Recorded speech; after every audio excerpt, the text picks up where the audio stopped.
Okay. Hello students. तो आज हम देखेंगे एक इम्पोर्टेंट टॉपिक जेनेटिक्स का, जिससे हमेशा नीट एग्जाम में क्वेश्चंस आते हैं। ठीक है। अभी तो सारा पेपर एनसीईआरटी बेस है, तो हम ज्यादा डीप में नहीं जाएंगे क्योंकि एग्जाम के ज्यादा दिन नहीं बचे हैं, सिर्फ एक ही महीना बचा हुआ है। ठीक है। तो हम पढ़ेंगे कि मॉलिक्यूलर बेसिस ऑफ इनहेरिटेंस, इस चैप्टर को कवर करेंगे पहले। ठीक है। इसमें हम देखेंगे कि नीट में किस किस टॉपिक से कैसे कैसे क्वेश्चन पूछे जा सकते हैं और पहले कैसे क्वेश्चन पूछे गए हैं नीट में। ठीक है। तो सबसे पहले तो हम इस जो टाइटल है चैप्टर का, इसी का मतलब समझते हैं। अगर इसका मतलब हमें समझ में आ गया तो हमें पता चल जाएगा कि इस चैप्टर में हमें पढ़ना क्या है। ठीक है। तो मोलिक्यूलर बेसिस ऑफ इनहेरिटेंस का मतलब क्या होता है? जैसा कि हम जानते हैं कि what is the meaning of inheritance. Inheritance means transfer of parental character into their progeny. So transfer of parental characters into their progeny. This process is known as inheritance, and the characters that are transferred is known as inherited characters. So the character that are transferred is known as inherited characters. Okay. About inherited characters, because characters are of two type. In lower classes we studied about this acquired characters and inherited characters. दो तरह के characters के बारे में हम already पढ़ चुके हैं 10th क्लास में, कि एक्वायर्ड करेक्टर और इनहेरिटेड करेक्टर। एक्वायर्ड करेक्टर्स क्या होते हैं? ऐसे करेक्टर जो कोई भी पर्सन अपने लाइफ एक्सपीरियंस से ऑब्टेन करता है। The character which is obtained by itself. For example cycling हो गया, स्विमिंग हो गया। Okay. So cycling, swimming, etc. Inherited characters means the character that transferred from parents to their children. Okay. Like skin color, eye color. So skin color, eye color match with their parents. Okay. तो अब आते हैं हमारे topic पे। तो मैंने बताया कि इनहेरिटेंस का मतलब होता है माँ बाप से बच्चों में कैरेक्टर्स ट्रांसफर होना। तो उन कैरेक्टर के बारे में, कि इनहेरिटेड कैरेक्टर्स के बारे में हम पढ़ेंगे at the level of their molecules.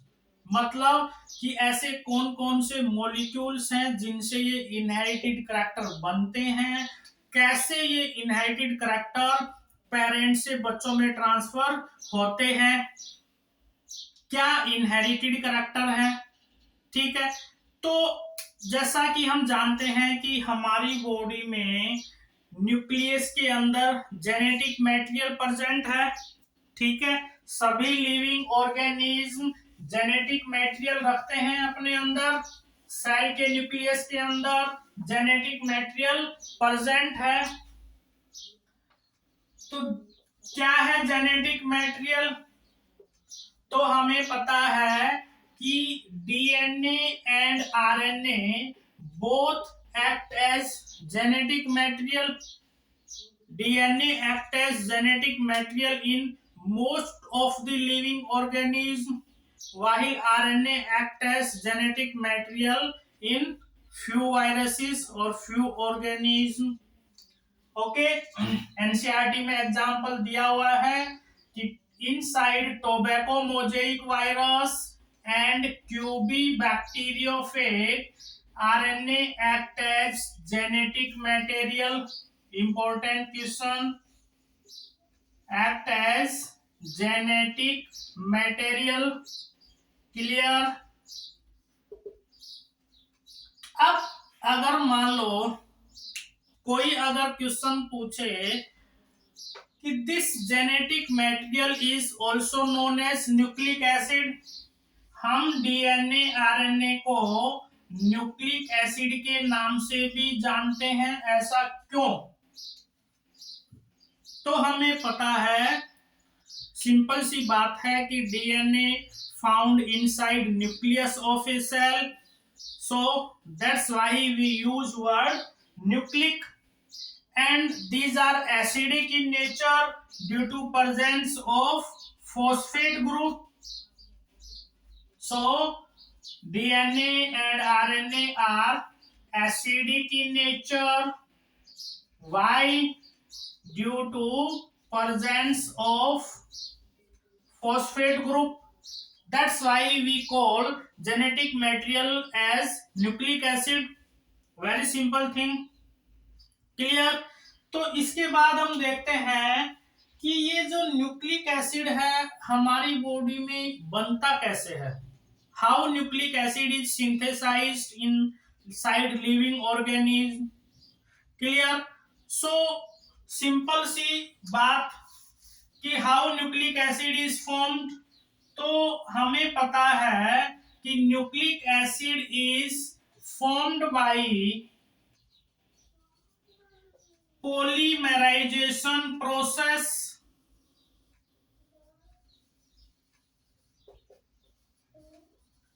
of nucleotides.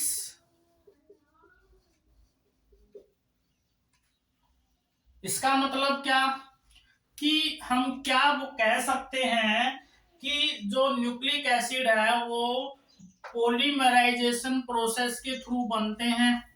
इसका मतलब क्या? What is the meaning of polymerization? हम केमिस्ट्री में पढ़ते हैं इसके बारे में डिटेल में. तो यहाँ पे अगर हम डेफिनेशन देखें, what is the meaning of polymerization. Polymerization का मतलब होता है कि जब एक मोनोमर यूनिट दूसरे मोनोमर यूनिट से ज्वाइन करेगा, फिर तीसरे से, फिर चौथे से, सो ऑन, तो हमारे पास एक लॉन्ग चेन बनेगी. ठीक है, उस लॉन्ग चेन को हम बोलेंगे. तो यहाँ पे मोनोमर यूनिट क्या है हमारे पास? तो न्यूक्लिक एसिड के केस में nucleotide act as monomer unit. इसका मतलब क्या कि हमारे पास पहले एक न्यूक्लियोटाइड दूसरे न्यूक्लियोटाइड से ज्वाइन करेगा, फिर तीसरे से करेगा, फिर चौथे से करेगा, सो ऑन. तो हमारे पास एक लॉन्ग चेन ऑफ न्यूक्लियोटाइड्स मिलेगी, उसको हम बोलेंगे न्यूक्लिक एसिड. इसी को हम पॉलीमराइजेशन प्रोसेस बोलते हैं.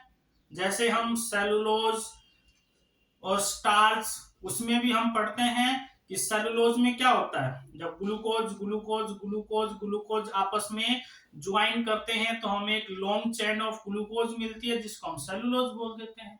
ऐसे ही न्यूक्लिक एसिड के केस में हमें न्यूक्लियोटाइड की एक लॉन्ग चेन मिलेगी, उसको हम बोल देंगे न्यूक्लिक एसिड. ठीक है, क्लियर? तो अब हमें पढ़ना क्या है? हमें ये पता चला कि न्यूक्लिक एसिड क्या होता है, जेनेटिक मटेरियल क्या होता है, उनकी नेचर क्या होती है, एसिडिक होते हैं, बेसिक होते हैं, एसिडिक है तो क्यों एसिडिक है, ये सब हमें पता चला. अब इसके बाद हमें क्या पढ़ना है कि अगर हमें न्यूक्लियोटाइड के बारे में पता चल जाए, क्योंकि न्यूक्लिक एसिड बने हैं न्यूक्लियोटाइड से, तो अगर हमें न्यूक्लियोटाइड के बारे में पता चल जाए कि न्यूक्लियोटाइड क्या है, कैसे बनते हैं, उसके बाद सिर्फ हमें एक न्यूक्लियोटाइड से दूसरा न्यूक्लियोटाइड, तीसरा, चौथा, पांचवा, ऐसे लॉन्ग चेन बना देनी है तो न्यूक्लिक एसिड बन जाएगा. तो हमें पढ़ना क्या है, किसके बारे में पढ़ना है? न्यूक्लियोटाइड के बारे में पढ़ना है. अगर न्यूक्लियोटाइड के बारे में हम जान गए तो मतलब हम न्यूक्लिक एसिड के बारे में जान गए. ठीक है, तो देखते हैं अब हम न्यूक्लियोटाइड के बारे में. तो सिंगल जो न्यूक्लियोटाइड है वो 3 कंपोनेंट से मिलके बना होता है। तो हम क्या बोल सकते हैं कि a nucleotide is made up of 3 components.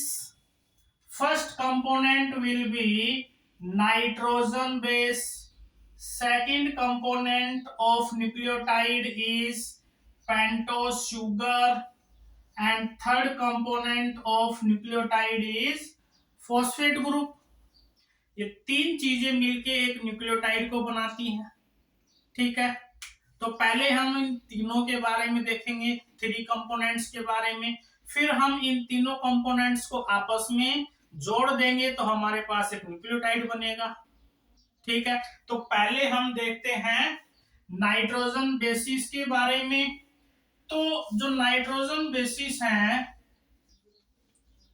जैसे इनका नाम ही बता रहा है नाइट्रोजन बेसिस, तो simple thing, these are nitrogen containing compounds.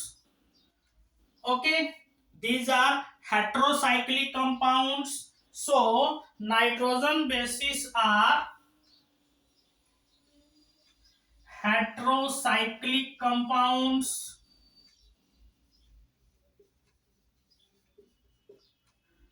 अब ये बातें सभी को पता है कि नाइट्रोजन बेसिस 2 तरह के होते हैं, प्यूरिन, पायरिमिडीन। प्यूरिन के अंडर में आता है एडेनिन, गुआनिन। पायरिमिडीन के अंडर में आते हैं साइटोसिन, थायमिन एंड यूरेसिल। ठीक है, तो nitrogen bases are of 2 types. First is purine, second is pyrimidine. Now अगर कोई ये क्वेश्चन पूछे कि what is the basic difference between purine and pyrimidine, तो क्या डिफरेंस हो जाएगा प्यूरिन पायरिमिडीन में? तो हमें पता है भैया कि प्यूरिन जो है वो large sized nitrogen containing molecule है, pyrimidine comparatively small sized molecule है। ठीक है, second difference, purine is a double ring compound.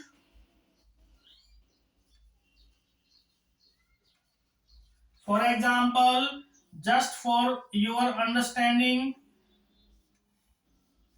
like this, purine is a double ring compound, while pyrimidine is a single ring compound. Clear? Only single ring is found like this. Only 2 structures are given in our NCERT book in biomolecules. One structure given of adenine, one is uracil. So we have to learn about only that 2 structure, not for other. Clear? Only that is given in our syllabus, because अभी time का, exam का time नजदीक है, तो हमें extra burden नहीं लेना है। ठीक है, अब प्यूरिन के पास डबल रिंग है, तो हम इसको क्या बोल सकते हैं कि purine is A 9 membered compound. 1 2 3 4 5 6 7 8 9। Okay, इसका मतलब क्या कि प्यूरिन के पास 9 पोजीशंस होती हैं। ठीक है, इन 9 पोजीशंस में से प्यूरिन के पास first position, third position, 7th position and 9th position पे नाइट्रोजन एटम प्रेजेंट होता है। Nitrogen atom is present. Clear? while pyrimidine is 6 membered compound and only दो पोजीशन पे नाइट्रोजन एटम प्रेजेंट होते हैं। Pyrimidine is a 6 membered compound. So first and third position पे nitrogen atom present होते हैं। ठीक है, ये हमारे कुछ बेसिक डिफरेंस हैं प्यूरिन एंड पायरामिडीन में। क्लियर। अब हम देखते हैं types of purine and pyrimidine. तो प्यूरिन के अंडर में दो नाइट्रोजन बेस आते हैं। तो purine contain adenine and guanine. Purine are of two types, while pyrimidine are of three types: cytosine,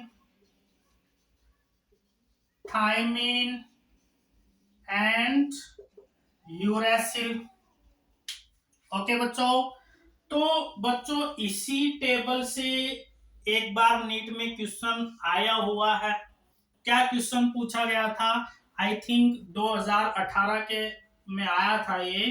क्या क्वेश्चन आया था कि which of the following nitrogen base is found only in DNA, और which of the following nitrogen base is common for both DNA and RNA. इसका मतलब क्या कि ऐसा इन पांचों में से कौन सा नाइट्रोजन बेस है जो डीएनए और आरएनए दोनों में मिलता है। ऐसे क्वेश्चन भी पूछे गए हैं नीट में, आगे भी पूछ सकता है। तो देखते हैं हम, जो एडेनिन है ये दोनों में मिलता है। Adenine found in DNA as well as in RNA. Guanine भी दोनों में मिलता है भैया, डीएनए एंड आरएनए दोनों में मिलेगा। क्लियर। अब आते हैं पायरिमिडीन में। इसका मतलब क्या कि जो प्यूरिन होता है it is common for both DNA and RNA. Purine और एडेनिन गुआनिन दोनों में मिलते हैं, डीएनए आरएनए दोनों में मिलेंगे। ठीक है। अब देखते हैं हम पायरिमिडीन में। पायरिमिडीन में आता है साइटोसिन। तो साइटोसिन जो होता है बच्चों वो भी डीएनए आरएनए दोनों में मिलता है। ठीक है। अब आते हैं थायमीन में। तो बच्चों यहाँ पे एक डिफरेंस देखने को मिलता है। क्या डिफरेंस? कि thymine found in DNA while it is absent in RNA. Important question. अब देखते हैं हम यूरेसिल के बारे में। तो यहाँ भी एक इंपॉर्टेंट डिफरेंस देखने को मिलता है बच्चों। वो क्या कि RNA found in uracil present in RNA while it is absent in DNA. तो यहीं से एग्जामिनर क्वेश्चन पूछ सकता है हमसे कि बताओ भैया ऐसा कौन सा नाइट्रोजन बेस है जो सिर्फ आरएनए में मिलता है। तो यूरेसिल ऐसा नाइट्रोजन बेस है जो सिर्फ only found in RNA. Clear. अब इनके बारे में हम डिटेल में अभी नहीं जाएंगे। ठीक है। मैंने बताया है पहले भी कि सिर्फ एडेनिन और यूरेसिल की स्ट्रक्चर हमारे एनसीईआरटी बुक में दिया हुआ है, तो वो तो हम वहां से पढ़ना ही है हमें। बायोमोलिक्यूल्स वाले चैप्टर से डायग्राम दिया हुआ है। ठीक है। अब समझ में आया इतना? ठीक है। अब इसके बाद हम देखते हैं हमारा जो सेकंड कंपोनेंट है न्यूक्लियोटाइड का, वो आता है पेंटोज शुगर। ठीक है। लेकिन यहाँ पे एक और इम्पोर्टेंट बात, जो थायामीन होता है इसको हम एक नाम से और जानते हैं, वो नाम है 5 मिथाइल यूरेसिल। ठीक है, इसका मतलब क्या कि अगर यूरेसिल में हम एक मिथाइल ग्रुप ऐड कर देंगे तो वो थायामीन में कन्वर्ट हो जाएगा। ठीक है, इसका मतलब क्या कि यूरेसिल जो है वो लेस स्टेबल है, मोर रिएक्टिव है, जबकि थाइमीन जो है वो मोर स्टेबल, लेस रिएक्टिव। ठीक है, और हमें पता है कि यूरेसिल जो है वो भैया आरएनए में मिलता है, तो इसका मतलब क्या कि आरएनए भी डीएनए के कंपैरिजन में लेस स्टेबल मिलेगा। थायमीन डीएनए में मिलता है, इसका मतलब क्या, डीएनए भी मोर स्टेबल कंपाउंड मिलेगा। ठीक है, क्योंकि ये क्वेश्चन भी पूछा जाता है कभी, सपोज करो कोई वाइवा में आपसे पूछ लेगा कि बताओ भैया डीएनए और आरएनए में कौन ज्यादा स्टेबल है, तो डीएनए इज मोर स्टेबल। इसके पीछे दो रीजन होते हैं, एक रीजन मैं बता चुका, दूसरा रीजन आगे देखेंगे अपन कि क्यों डीएनए ज्यादा स्टेबल कंपाउंड माना गया है और क्यों डीएनए इवोल्व हुआ, जबकि हमारे पास जो फर्स्ट फॉर्म्ड जेनेटिक मटेरियल है वो है RNA. During evolution RNA was the first formed genetic material. ठीक है, डीएनए उसके बाद बना है, आरएनए से डीएनए बना है, वो हम देखेंगे कैसे बना है, अभी देखेंगे। तो न्यूक्लियोटाइड का सेकंड कंपोनेंट क्या हो जाएगा, न्यूक्लियोटाइड का सेकंड कंपोनेंट हमें दिया हुआ है पेंटोस शुगर। अब ये सभी को पता है कि पेंटोस शुगर जो है भैया ये 5 कार्बन शुगर है, पढ़ चुके हम +1 में बायोमोलिक्यूल्स में इसके बारे में, तो बता सकते हैं हम कि pentose sugar is a 5 carbon compound, और इसका नाम भी बता रहा है पेंटोस मीन्स 5।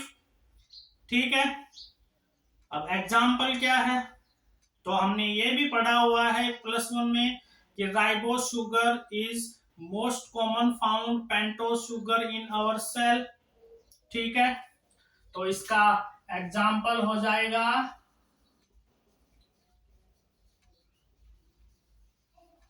राइबोस शुगर, और अगर कॉमन जनरल फॉर्मूला हम देखें पेंटोस शुगर का तो वो हो जाएगा C5H10O5। ठीक है, अब भैया पेंटोस शुगर के बारे में देखते हैं हम, तो पेंटोस शुगर का अगर डायग्राम बनाए हम, केमिकल स्ट्रक्चर इसकी बनाए, तो पेंटोस शुगर 5 कार्बन शुगर होती है, ये first carbon, second carbon, third carbon, fourth carbon and यहाँ पे बैठा होगा 5th कार्बन। ठीक है, ये किसकी स्ट्रक्चर है, पेंटोस शुगर की। कार्बन की वैलेंसी पूरा कर दो, कार्बन की 4 वैलेंसी होती है, हमें पता है, सिंपल सी बात है, तो हो गई। ये स्ट्रक्चर होता है राइबोस शुगर का। ठीक है, अब अगर मान लो कि इस राइबोस शुगर में सेकंड कार्बन पे अगर मैं एट सेकंड कार्बन मैं ऑक्सीजन को रिमूव कर दूं, रिमूवल ऑफ ऑक्सीजन, अगर second carbon of ribose sugar पे से हम ऑक्सीजन को रिमूव कर दें तो क्या स्ट्रक्चर बनेगी हमारे पास जो स्ट्रक्चर आएगी वो ये आएगी भैया, first carbon, second carbon, third carbon और ये fourth and fifth carbon. Second carbon से हमने ऑक्सीजन रिमूव कर दिया, तो क्या बचेगा हमारे पास? वैलेंसी कंप्लीट कर दो भैया। ठीक है, समझ में आई बात?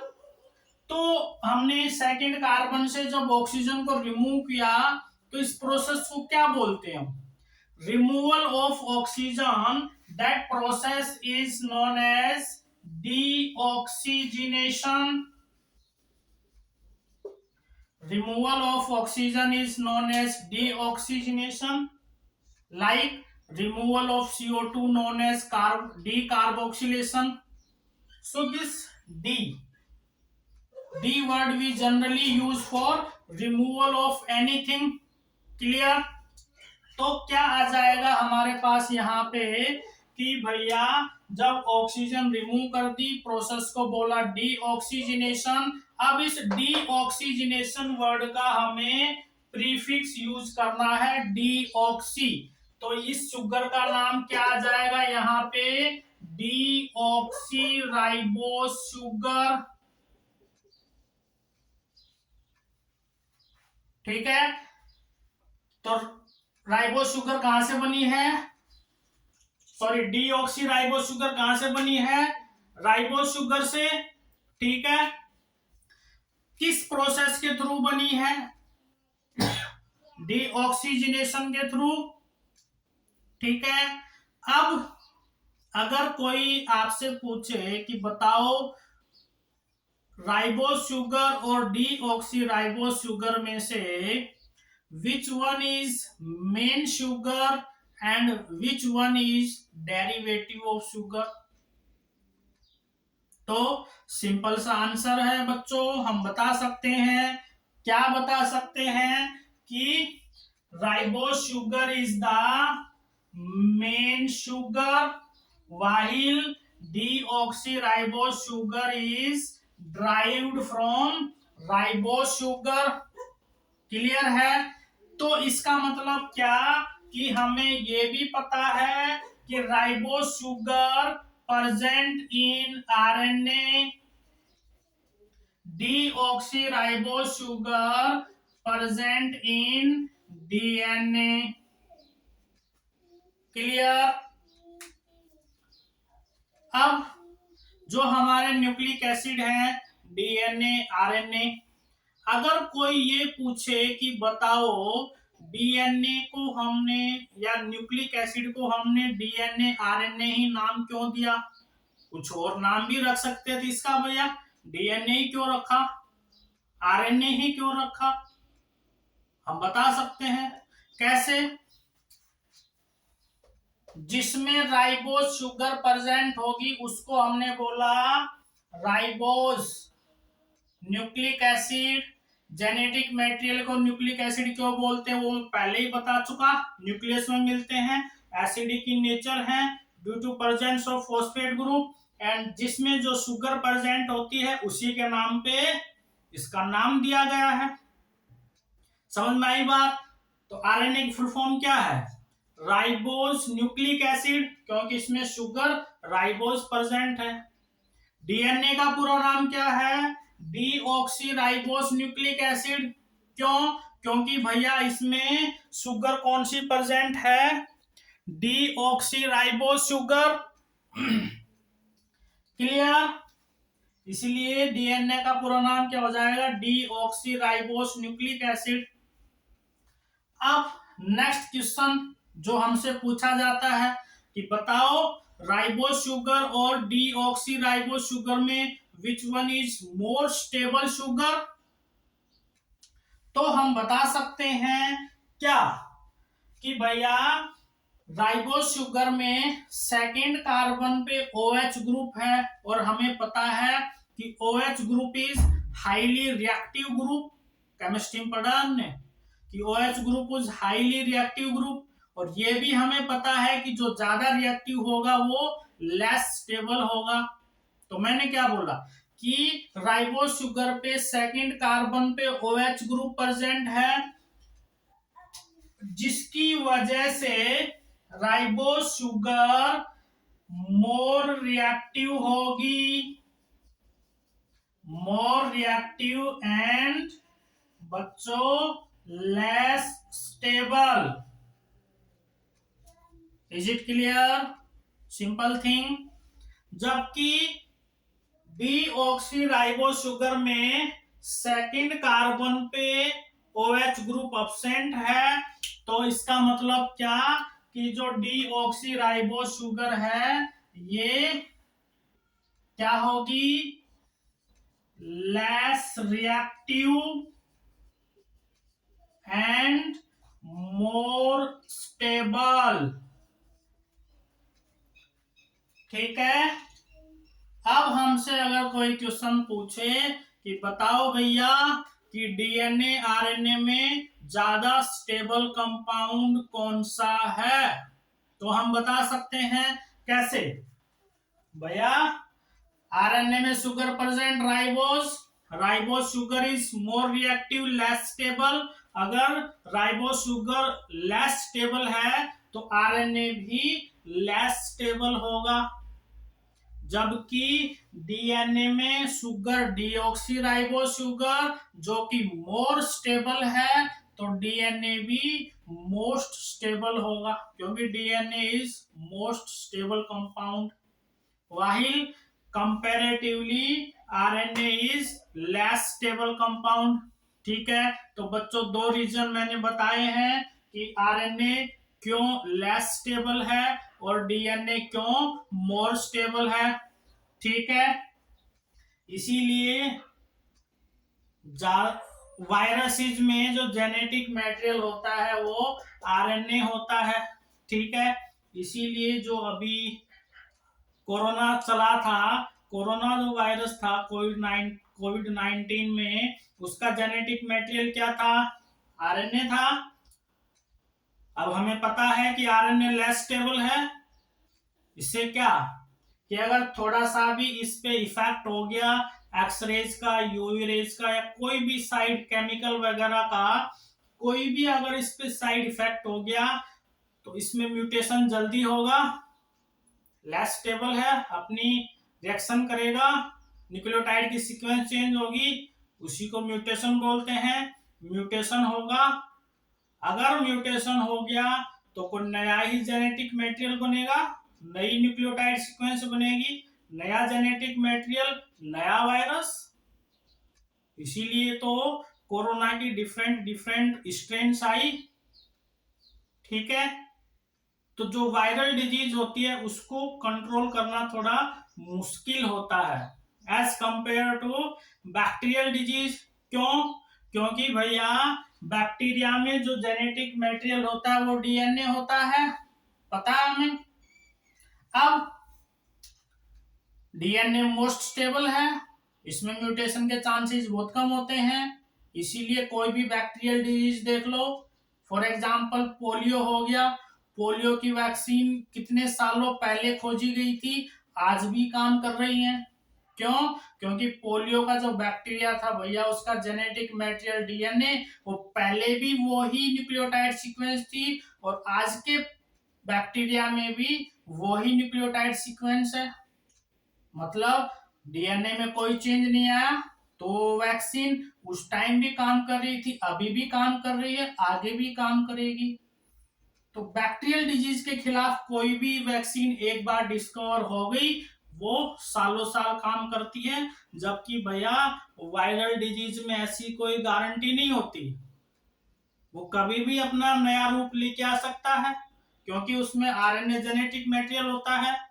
ठीक है, क्लियर? तो ये समझ में आया, हमें पता है। अब कोई पूछे कि बताओ क्यों जरूरत पड़ी हमें डीएनए बनाने की, जबकि RNA first formed genetic material है, तो हम बता सकते हैं कि भैया यही रीजन है, आरएनए लेस स्टेबल है, डीएनए मोर स्टेबल है, इसलिए हमारे अंदर जो जेनेटिक मटेरियल है वो डीएनए है, जो म्यूटेशन के चांसेस बहुत कम है, side effect X-rays UV rays के इफेक्ट बहुत कम होने के चांसेस हैं। ठीक है, इफेक्ट हो सकते हैं लेकिन डीएनए में जो न्यूक्लियोटाइड सीक्वेंस है वो रेयर ही चेंज करेगी। ठीक है। अब कोई पूछे कि हमें पता है आरएनए पहले बना था, डीएनए बाद में बना, तो उस प्रोसेस का नाम बताओ जिसके थ्रू डीएनए बना। तो कैसे बना डीएनए, उस प्रोसेस का नाम क्या हो जाएगा? डीऑक्सीजनेशन। क्लियर बच्चों, अंडरस्टैंड? तो ये था हमारा second component of nucleotide, pentose sugar, 5 carbon sugar. ठीक है, थर्ड कंपोनेंट दिया हुआ है फॉस्फेट ग्रुप। ठीक है, अब 3 कंपोनेंट ऑफ न्यूक्लियोटाइड हम पढ़ चुके। अब देखेंगे अगर इन तीनों न्यूक्लियोटाइड को हम आपस में ऐड कर दें तो हमारे पास एक कंप्लीट न्यूक्लियोटाइड बनेगा। ठीक है, तो